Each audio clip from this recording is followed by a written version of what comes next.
Hai semua, hari ini kita nak bongkar satu set kuasa hebat yang ada pada setiap saintis dan semestinya pada anda juga.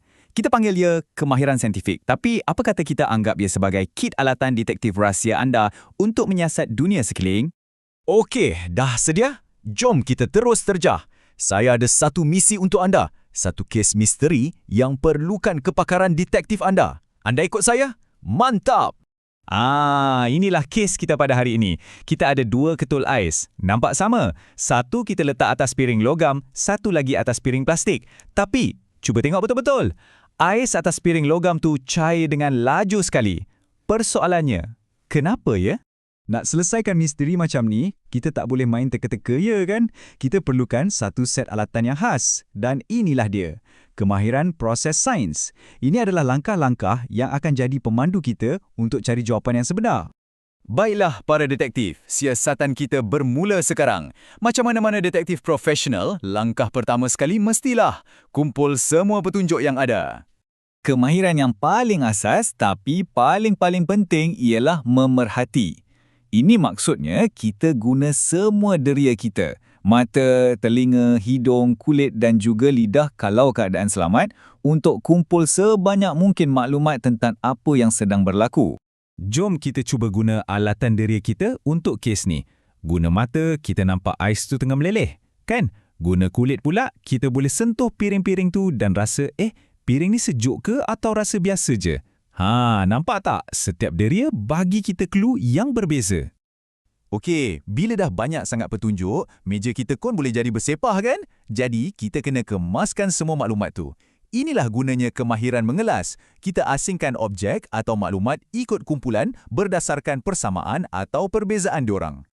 Nampak macam susah tapi sebenarnya senang je. Untuk kes kita ni, kita cuma perlu kelaskan bahan bukti utama.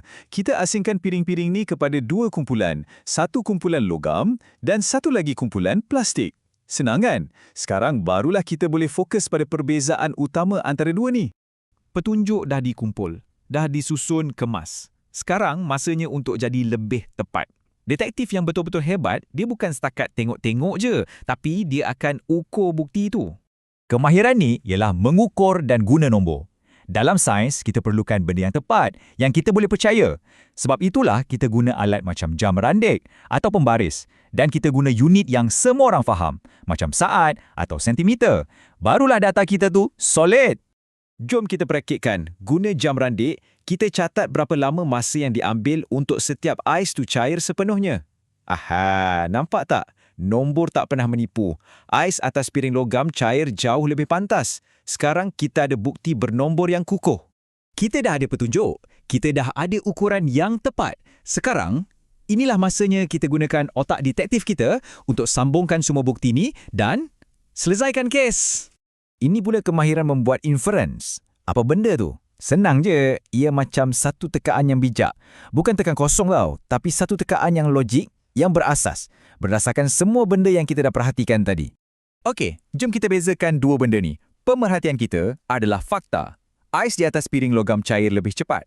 Itu benda yang kita nampak sendiri. Inference kita pula ialah penjelasannya yang munasabah. Ini mungkin berlaku sebab piring logam pindahkan haba dari sekeliling ke ais dengan lebih baik. Kes dah hampir selesai. Tapi, kerja detektif bukan setakat selesaikan kes yang dah lepas. Detektif yang hebat, dia boleh agak apa yang akan jadi pada masa depan. Inilah kemahiran meramal. Kita buat jangkaan berdasarkan data dan pengalaman kita. Berdasarkan inference kita tadi, kita boleh buat ramalan. Contohnya, kita boleh fikir, kalau piring logam ni memang bagus pindahkan haba, apa jadi kalau kita guna piring logam yang lagi besar? Saya ramal ais tu mesti akan cair lagi laju. Nampak tak? Ramalan ni boleh bagi kita idea untuk siasatan yang seterusnya. Kerja kita hampir siap, tapi tunggu dulu. Tugas seorang detektif sains tak lengkap selagi dia tak laporkan penemuan dia kepada orang lain dengan cara yang jelas dan tersusun. Dan inilah kemahiran terakhir dalam set utama kita, berkomunikasi. Maksudnya, kita susun dan bentangkan data kita elok-elok supaya orang lain pun faham apa yang kita dah jumpa. Kita boleh guna jadual, graf, gambar rajah atau laporan. Contohnya macam ni. Kita boleh letak semua maklumat siasatan kita dalam satu jadual yang ringkas dan kemas. Terus nampak dengan jelas perbezaan masa cair antara piring logam dengan piring plastik. Atau kalau nak nampak lagi jelas, kita boleh guna carta palang macam ni. Perbezaan dia terus nampak ketara kan? Jelas sangat palang untuk logam tu jauh lebih pendek menunjukkan masa yang lebih singkat. Visual macam ni memang sangat membantu. Okey, mantap. Kita dah selesaikan kes ni guna kuasa otak kita. Tapi, jadi detektif sains ni bukan setakat berfikir je tau. Kita kena ada kemahiran praktikal juga. Maksudnya, kena pandai guna tangan, pandai kendalikan bahan bukti dengan betul. Inilah yang kita panggil kemahiran manipulatif.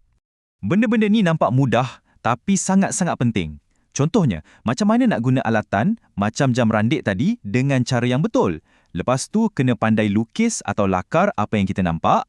Bila dah habis guna, jangan tinggal macam tu je. Kena bersihkan semua peralatan. Dan akhir sekali, simpan balik semuanya di tempat yang betul dan selamat. Dan misi selesai. Tanya semua, kita dah berjaya pecahkan misteri ais yang mencair. Dengan menggunakan kemahiran proses sains, kita bukan lagi setakat melihat, tapi kita dah faham. Misi selesai dan anda kini secara rasminya seorang detektif sains. Jadi, ingat baik-baik 6 kuasa utama anda ni. Perhati, kelas, ukur, buat inference, ramal dan berkomunikasi. Gunakan semua kemahiran ni untuk tanya soalan dan siasat semua benda menarik di sekeliling anda. Percayalah, dunia ni penuh dengan misteri yang sedang menanti untuk diselesaikan oleh anda.